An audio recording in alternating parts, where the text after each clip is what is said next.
Have you ever wondered what would happen if the moon suddenly disappeared? This glowing celestial body does more than light up our nights. Its absence could change life on Earth in ways you'd never imagine. Without the moon, Earth's tides would shrink drastically.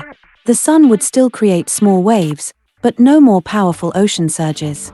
The moon's gravitational pull slows Earth's rotation, making days longer over time. Without it, our days could shorten to just 6 to 8 hours in a few million years.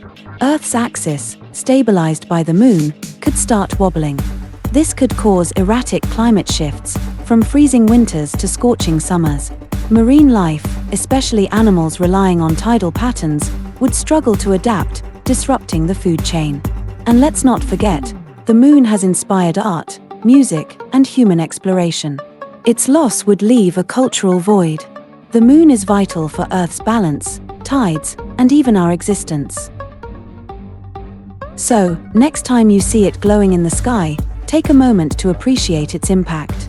What do you think Earth would be like without the moon? Let us know in the comments.